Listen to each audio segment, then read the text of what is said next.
Hey, 2-minute drill time. Only two of us today, just me and former NFL quarterback, current PFF superstar, Bruce Gradkowski. Bruce, let's start with the first question here. COVID-19, it's a topic that everybody is talking about. We've hit training camps now. We're starting to see some of the protocols that the teams have, but how do you think it's going to affect readiness with guys getting placed on the COVID list with the bubble that Dallas is supposedly orchestrating themselves? How do you see it playing out by the time we roll into week one?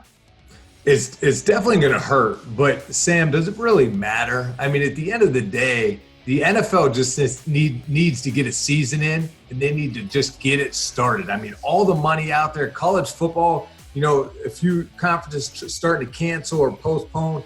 This NFL needs to happen. An NFL organization, the owners, they understand that. So as far as getting ready now, this is where it's most important with the veterans, the veteran leadership, with the coach, the veteran team in the locker room. That's who's going to prevail, because you're going to have times where you're going to miss multiple players, a handful on offense, handful on defense. How do you substitute? How do you stay on the same page? So it's going to be right now how important the leadership is, the head coach, offensive coordinator, how detailed they can be through these Zoom meetings, through the time they do have guys on the field. But at the end of the day, I really don't think it matters. They need to get this season in, and we want them to as well.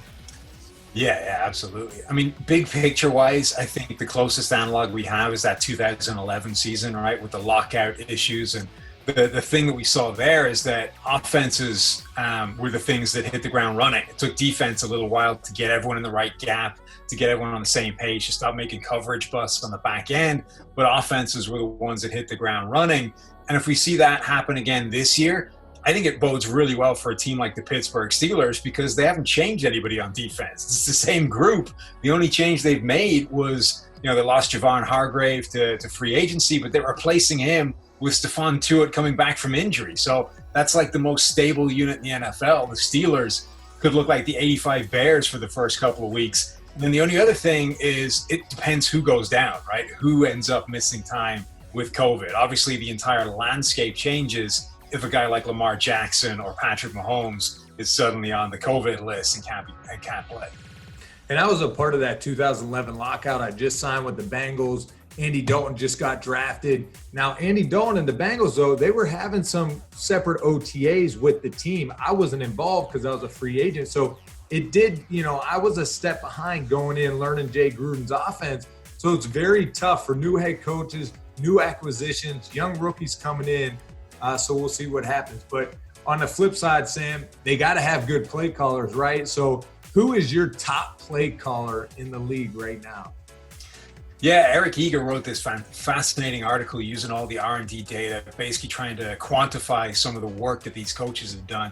I don't know if he's the best yet. In fact, he isn't the best yet, but I really like this guy for the future, maybe even for 2020. Cliff Kingsbury in Arizona, I think, is doing some really, really interesting stuff. Obviously, everybody was talking about the 10 personnel, the 4 wide receiver empty packages that they were going to be using. And they did use way more of those than anybody else in year one, but they dialed them way down as the season wore on. I think he realized that level of wide open spread college system doesn't quite function in the NFL, but he learned really quickly the parts of it that do. And I think the wide offensive line splits, plays to generating more space up front and getting guys like Kenyon Drake to be really successful on the ground. I think Kingsbury already figured out what parts of that offense will be successful at the NFL level. And year 2 with him and Kyler Murray, I think could be really, really special. Yeah, man, that's a great point with the personnel groupings and Kyler Murray coming into the same system year 2, unlike Daniel Jones, Dwayne Haskins, both going into year 2, having to learn new offenses. For me, Sam, and I've watched this guy up close, played against him when played against his offense while I was playing, is Kyle Shanahan. He was in Houston with the Texans. He was in Cleveland with the Browns. And I just watched that offense. And every time, man, the dude puts his guys in position. He helps the quarterback out. He's calling the right play all the time. It's amazing all the motions he uses, the shifts to align guys to get those right matchups that you want. And Kyle Shanahan, man, I love you. I wish I played in your offense because I saw what he did with Matt Schaub, what he's doing with Jimmy G. I mean, the dude is a mad scientist dialing up plays. I love watching his schemes. The way he uses fullbacks and tight ends. Eric Eager's article was awesome for us. But, man, I'm going with Kyle Shanahan. He's my number one. I wish he called plays for me. Yeah, I mean, that's not just a quarterback-friendly system. It's an offensive line-friendly system. It's a running back-friendly system. It's basically friendly to every position group on offense, which says pretty much all you need to know, right? It's a pretty special schematic system Absolutely. in and of itself. All right, Colin Cowherd went off in the deep end a little bit, said the Baltimore Ravens, they're going to go 16-0. They're going to roll undefeated, wreck the rest of the league. But we were actually wondering, are the Ravens even the most likely team in the NFL to go 16-0? You know, I don't think so. I don't think the Ravens beat the Steelers twice. I'll tell you what, the Steelers gave Lamar Jackson, the Ravens, everything they could handle early in the season. Now, of course, Lamar Jackson didn't play at the end of the year because they were already into the playoffs. Steelers were without Big Ben. So just that alone in that division is going to be tough for the Ravens to get past and looking at an undefeated season. Now, for me, when I look across the league, I mean, of course, you think of Kansas City and Patrick Mahomes, but I also think of the Saints. I think the Saints, Drew Brees and Sean Payton, talk about a great play caller. This guy is just unbelievable, and they have a lot of camaraderie coming back. You talk about the veteran leadership on the field and as the head coach.